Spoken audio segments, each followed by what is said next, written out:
বাংলাদেশে মিনিমাম 1 কোটি ভোটার আছে, মিনিমাম 1 কোটি ভোটার আছে যারা জীবনে কোনোদিন নৌকা মার্কা ছাড়া অন্য কোনো মার্কায় ভোট দেয় নাই। এদের জন্য আপনি কি বিকল্প রাখছেন? আওয়ামী লীগকে নির্বাচনের জন্য অনুমতি দেওয়াও কি আসলে অন্যরা মানবে? এটা তো আমি বলতে পারবো না। আওয়ামী লীগের নিষিদ্ধ আমি কই নাই, ওই ঝামেলা আমার ফেলান কেন? ওটা ইউনূস সাহেব বুঝবে যে জামাতও যদি ইলেকশনে না যায় এই সরকার বহুত বেকায়দায় পড়ে যাবে এবং বিএনপিও বেকায়দায় পড়ে যাবে। কারণ আওয়ামী লীগ নাই, একতরফা আওয়ামী লীগ নাই, জামাতও নাই, তাহলে বিএনপি ইলেকশন করবে কার সঙ্গে? বিএনপি কি কারণে গেছে জানি না, বিএনপি মনে করছে যে কোনো মতো এখানে চেয়ারে বসলে যে আনন্দ আর আনন্দ, ওই আনন্দের আশায় গেছে আর কি। আর যা কিছু করে সব মানে খালি ইলেকশনটা আমাদের দাও, ফেব্রুয়ারিতে দাও। এনসিপি জান কি এনসিপি তব্দ হয়ে গেছে আর কি। তব্দ হয়ে যাওয়া মানে তারা বোঝার চেষ্টা করতেছে যে ডক্টর ইউনূস আমাদেরকে এই রাজনীতিতে আনলো, সে কি আমাদেরকে ত্যাগ করলো? পোল্টি মারলো। সে কি পোল্টি মারলো? জামাতে ইসলাম হয়তো মনে করে যে আরো দিন গেলে তারা আরো বেশি শক্ত হয়ে এখানে বসতে পারবে, আরো বেশি বিএনপি অনেক দুর্নাম কামিয়ে ফেলবে, আবার আওয়ামী লীগও মাঠে নাই, কাজে তাদের একটা অবস্থান তৈরি হওয়ার সম্ভাবনার জায়গা সামনে আছে এবং তারা কিন্তু স্পষ্ট মনে করে যে সরকার গঠনের মতো তাদের অবস্থান। আপনার কি মনে হয় আসলে সেই জায়গাটা তৈরি হবে নির্বাচনের আগে? না, তারা যেটা মনে করে এটা তারা মনে করে। আমরা ছোটবেলায় দেখতাম, বুঝছেন, ওই পরীক্ষার আগে যখন প্রিপারেশন ঠিকঠাক মতো না হইতো তখন বলতাম যে পরীক্ষার ওদের 7 দিন পিছিয়ে যেত, এরপরে আমি এমন প্রিপারেশন নিতাম যে হায়েস্ট মার্কটা আমি পাইতাম। যদি 7 দিন পিছিয়েও যেত আমি যা পাবার তাই পাইতাম। ওই 7 দিনে কিছু হয় না রে ভাই। এই ভোট 7 দিনে হয় না, 3 মাসে হয় না। 3 মাস পিছালেই ভোটের হাওয়া চেঞ্জ হয়ে যায় না। আমি অনেকে দেখেছি, আমি আমার খুব ক্লোজ লাইন বলি আপনাকে, সে তার এলাকায় বিএনপি চাঁদাবাজি করতেছে, সে বলতেছে এইবার বিএনপি ক্ষমতায় আসতে পারবে না। আমি বলছি কেন পারবে না? দেখুন আমাদের এখানে বিএনপি কিরকম চাঁদাবাজি করতেছে, পোলাপান যে ছাত্র দল যুব দল করতেছে, বিএনপি লোককে ভোট দিবে না। আমি তুমি কি করবা? আমি বিএনপিকে ভোট দেবো না। আমি ভেরি গুড, তাহলে কাকে দিবা? আর কথা বলতে পারে না, কারণ কাকে দেবে সে আর বলতে পারে না। তখন যখন তার কাছে বিকল্প হিসেবে জামাত আসে তখন সে আর বলতে পারে না। বাংলাদেশের জামাতের এটি ইমেজ, এই ইমেজটা শুনতে খারাপ শোনা যেতে পারে। অনেকে বলে জামাতের এত লোক হয়েছে, আবার একজন লোক আমাকে এটাও বলছে জামাতের এত লোক হওয়া মানে হলো গিয়া জামাতের সারা দেশে যত ভোট আছে সবগুলো এইগুলি, এই কটাই তাদের ভোট। তো এটাই হলো রিয়েলিটি ভাই। মিটিং কত বড় হয় এটা দেখে আপনি বুঝতে পারবেন না যে সাধারণ মানুষের মধ্যে তাদের জনসমর্থন কি পরিমাণ আছে। জামাতের নামে আমি আজকে একটা কথা বলেছেন, তারা বলেছেন সংস্কার, বিচার, জুলাই সনদ বাস্তবায়ন না হওয়া পর্যন্ত নির্বাচন হলে তারা মানবেন না, তারা আন্দোলনে যাবেন। এখন সংস্কার, বিচার সবগুলোই আসলে দীর্ঘমেয়াদী ঘটনা। দেখেন ওনারা যদি না মানেন নির্বাচন, এটা কিন্তু সরকারের জন্য বিব্রতকর। বিব্রতকর এই কারণে যে জামাতও যদি ইলেকশনে না যায় এই সরকার বহুত বেকায়দায় পড়ে যাবে এবং বিএনপিও বেকায়দায় পড়ে যাবে। কারণ আওয়ামী লীগ নাই, একতরফা আওয়ামী লীগ নাই, জামাতও নাই, তাহলে বিএনপি ইলেকশন করবে কার সঙ্গে? এনসিপির সঙ্গে। এটা ভাই কোনো বাস্তব পরিস্থিতি না। বাংলাদেশের ইলেকশনে আসলে 12টা বাজে গেছে। আপনি যে ইলেকশনটা করতেছেন উনি অনেক বলতেছেন ইতিহাসের সর্বশ্রেষ্ঠ নির্বাচন উনি দিবেন, উনি কিন্তু বলেছেন এই কথাটা, উচ্চারণ করেছেন। কি বুঝে বলছেন আমি জানি না, উনি ইতিহাসও বুঝেন কিনা জানি না, সর্বশ্রেষ্ঠ বুঝেন কিনা আমি জানি না। একটা নির্বাচন হতে যাচ্ছে, আপনি একটা কথা মাথায় রেখেন, বাংলাদেশে মিনিমাম 1 কোটি ভোটার আছে, মিনিমাম 1 কোটি ভোটার আছে যারা জীবনে কোনোদিন নৌকা মার্কা ছাড়া অন্য কোনো মার্কায় ভোট দেয় নাই। এদের জন্য আপনি কি বিকল্প রাখছেন? আপনি এদের জন্য কি বিকল্প রাখলেন? একটা নির্বাচন যে আপনি করবেন, সেই নির্বাচনে এটা বিপুল নির্বাচনটা আপনি কার জন্য করবেন? পলিটিক্যাল পার্টির জন্য নাকি সাধারণ মানুষের জন্য? নির্বাচন যদি সাধারণ মানুষের জন্য হয়, আজকে এসি বলেছেন সাধারণ মানুষকে তারা সম্পৃক্ততা চান। যদি সাধারণ মানুষের জন্য নির্বাচন হয় তাহলে যে মানুষগুলো যাকে ভোট দিতে চায় যখন সেই মার্কাটা ওখানে না পাবে তাহলে এটা নির্বাচন হলো। এবং এই নির্বাচনটি বহুত বিপদে পড়বে গভর্নমেন্ট, এবং সবচেয়ে বড় বিপদে পড়বে যারা নির্বাচিত হয়ে আসবে তারা। সারা দুনিয়ার কাছে এই নির্বাচন কতটুকু গ্রহণযোগ্য হবে আমি জানি না, আমি বুঝতে পারি না। কারণ 2014 নির্বাচন করে আওয়ামী লীগ ক্ষমতায় আসছিল, ওই নির্বাচনটা খুব গ্রহণযোগ্য হয়েছিল। ওই নির্বাচনের কথা যখন তারা নিজেরাও উচ্চারণ করতো, খুব কি আনন্দের সঙ্গে উচ্চারণ করতো। এরকম একটা নির্বাচন আয়োজন করতে যাচ্ছেন ইউনূস সাহেব এবং ভাবতেছেন যে ইতিহাসের সর্বশ্রেষ্ঠ নির্বাচন করে ফেলাবেন। কিন্তু এটা করবেন ভাই, কিন্তু এই যে প্রেক্ষিত এখন চলছে তাতে আওয়ামী লীগকে নির্বাচনের জন্য অনুমতি দেওয়াও কি আসলে অন্যরা মানবে? এটা তো বলতে পারবো না।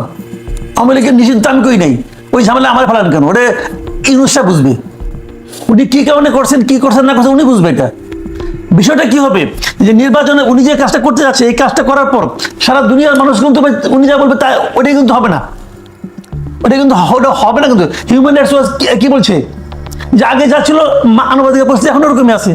এটা উনি মানবে? যে ক্ষমতা থাকে সে মানে। আগে দেখতাম হাসান মাহমুদ বলতো যে না ওরা ভুল করছে, ওরা টাকা খাইয়া করছে, বিএনপি তাদের টাকা দিচ্ছে, জামাত তাদের টাকা দিচ্ছে বলছে। এখন কে টাকা দিচ্ছে? এখন আওয়ামী লীগ টাকা দিচ্ছে। তাহলে এই সমস্ত আন্তর্জাতিক সংগঠনগুলো কি বিরোধী দল থেকে মাল খায়? ভাই এইগুলো জানেন, শোনেন বিষয়টা হলো কি, ওই যে বলে না যে লাউ সেই কদু, আসলে ওইটাই। মানে মুখে বলতেছে, কেউ কিছু বলার সাহস পাচ্ছে না, কেউ বলতে পারছে না।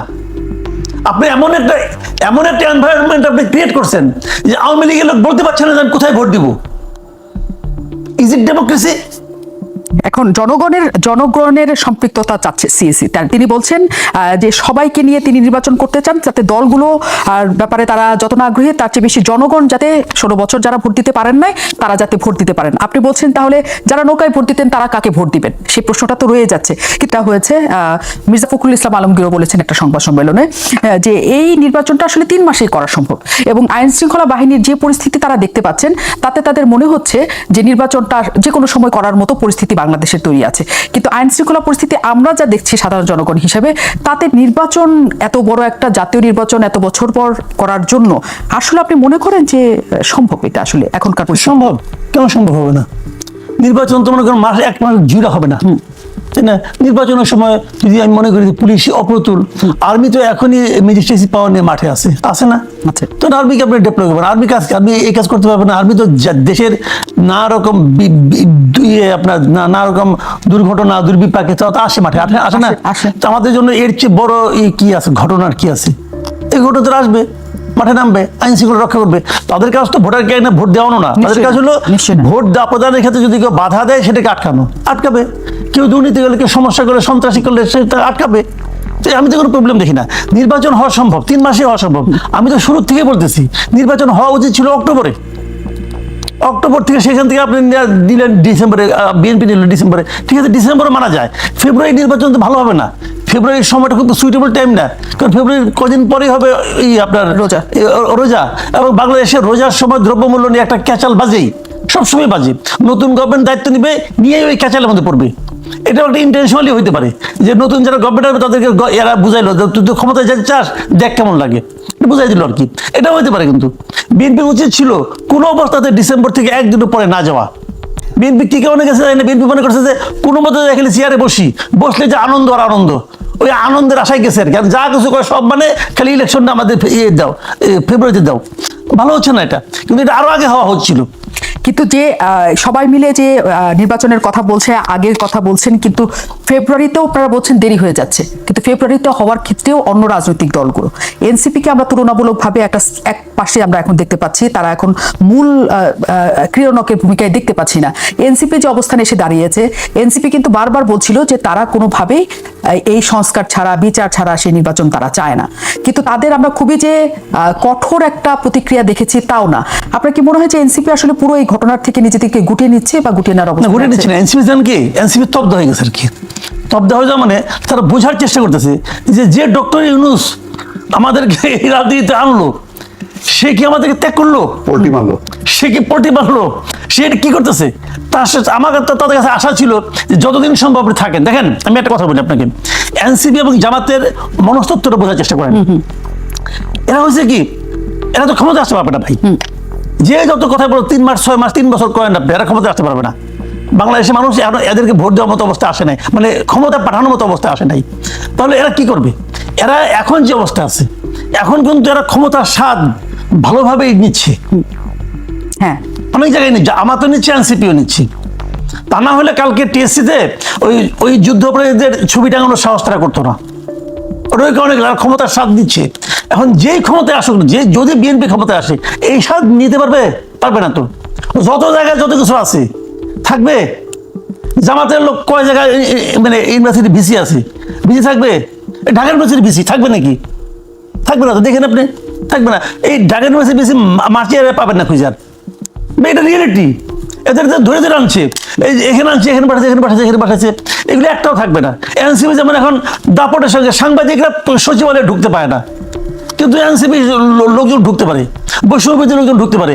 এরা ঢুকে ওখানে কি করে যাতে এটা কেউ প্রকাশ না করে, এই জন্য অ্যাক্রেডিটেশন কার্ড বাতিল হয়ে গেছে, যে ওটা কেউ যাতে না দেখে। সেই ক্ষমতার সাথে শুধু জামাত পাচ্ছে নাকি এনসিপি? আসলে জামাত পাচ্ছে, এনসিপি পাচ্ছে। স্বাদ এখন জামাত পাচ্ছে, এনসিপি পাচ্ছে, বিএনপিও পাচ্ছে, 3 দলই পাচ্ছে। আবার মাঠ পর্যায়ে চাঁদাবাজি বিএনপি করতেছে মিনিমাম 90%, চাঁদাবাজি বিএনপি করে মাঠ পর্যায়ে করতেছে, কিন্তু প্রশাসনে জামাত এগিয়ে আছে, প্রশাসনে কিন্তু জামাত বিএনপি সমান সমান, আর এনসিপি হলো উপর থেকে বাড়তেছে, মানে এই তদবির করেন ওই তদবির করেন, আর বিভিন্ন পোস্ট দখল করে আছে জামাত বিএনপি। ঠিক আছে, যখনই বিএনপি ক্ষমতা আসবে জামাতের কেউ থাকবে নাকি এনসিপি কেউ তখন যে সচিবালয়ে যে ধমক দিতে পারবে? পারবে না তো। এই যে মজাটা এখন পাচ্ছে, এই মজা তো পাবে না। এখন এর মধ্যে মনে করেন আপনার জামাতের একটা খুঁটি আছে, জামার একটা দল আছে, তার একটা আছে। এনসিপির কি আছে? এনসিপি ডক্টর ইউনূস আছে। এখন ইউনূসকে ফেব্রুয়ারিতে ইলেকশন হবো, ওর তো রীতিমতো অধিক সঙ্গে পাথর হয়ে গেছে। এটা কি হলো? কিন্তু সেই পাথর হওয়ার সময়টাতে আমরা খুবই অদ্ভুত একটা ঘটনার মধ্যে দিয়ে গতকাল আমরা সবাই ছিলাম। সেটা হচ্ছে 5 শীর্ষ নেতা তাদের যেদিন জুলাই ঘোষণাপত্র এবং যেদিন আসলে বর্ষপূর্তি, যার জন্য তারা সম্মুখ সারির যোদ্ধা ছিলেন, তারা কক্সবাজার বেড়াতে চলে গিয়েছেন তাদের তথ্য মতে। এনসিপির এই অবস্থান এবং মুস্তফা ফিরোজ যেটা বলছেন যে এনসিপি তো আসলে সরকার যেহেতু এনসিপিকে এক ধরনের প্রশ্রয় দিচ্ছে, কাজেই এই সরকার তার নিরপেক্ষতা হারাচ্ছে। কিন্তু গতকালে তাদের এই ঘটনা, জুলাই ঘোষণা অনুষ্ঠানে না যাওয়া, এই সমস্ত কিছুতে তাদের যে নিশ্চুপ একটা প্রতিক্রিয়া, তাকে আসলে বোঝা যায় যে আসলে সরকারের প্রশ্রয় তারা পাচ্ছে।